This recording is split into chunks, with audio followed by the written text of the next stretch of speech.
Most recently, Senator Rand Paul introduced a plan to balance the budget. Some have nicknamed it the penny plan.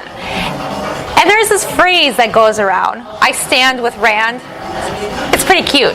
But with regard to the penny plan, which was something that a lot of people in recent decades have not presented as a way to balance the budget, he was very bold in this plan.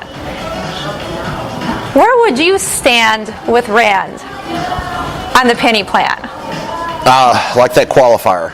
On the penny plan, I would stand with Rand. I was asked last week if I supported Rand Paul's penny plan, and I do. Actually, I would take it a little step further. I mean, Rand Paul and the penny plan, in case people don't know, it was to cut $1 in spending out of every 100, or 1 penny out of every dollar spent. And I think that's the establishment in Washington said that's ridiculous. We can't afford that. Wait until I get there. I would offer 5 cents on the dollar. You know, and when they say we can't afford 1 cent, 1 penny out of every dollar, 1%. You know, the defense budget, and I would. Yes, across the boards, the budget cuts would be across the board, including the Department of Defense or defense spending. And as an example, I want to say this. The defense budget was $800 billion. That seems like a lot.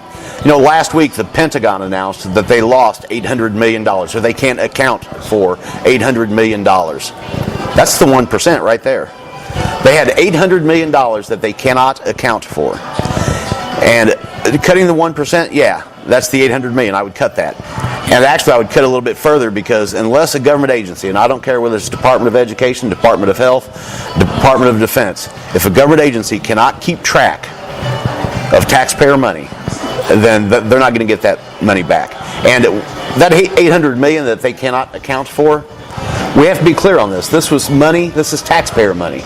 This was money that was taken from you and given to the federal government because they said that they know how to spend it better than you. So unless they're going to... I talk about fiscal responsibility a lot. This is what I mean by fiscal responsibility. You cannot lose $800 million. I'm trying to think of a company out there that could afford to lose $800 million and not be able to account for $800 million. What's the population in America? It's over 300 million? Yeah, 320. You could take and give every American citizen sure. a little over $2 million. Sure. And then how would that boost the economy? We Exactly. can spend our money better than the government can. Not according to the swamp creatures in Washington, you can't. But yeah, I jokingly said that we could give every congressman $1 billion, $1 billion, and send them home. Now that would cost us $535 billion, but we would save $21 trillion in debt. So it'd be cheaper just to give them $1 billion and send them home. Interesting concept. Yeah.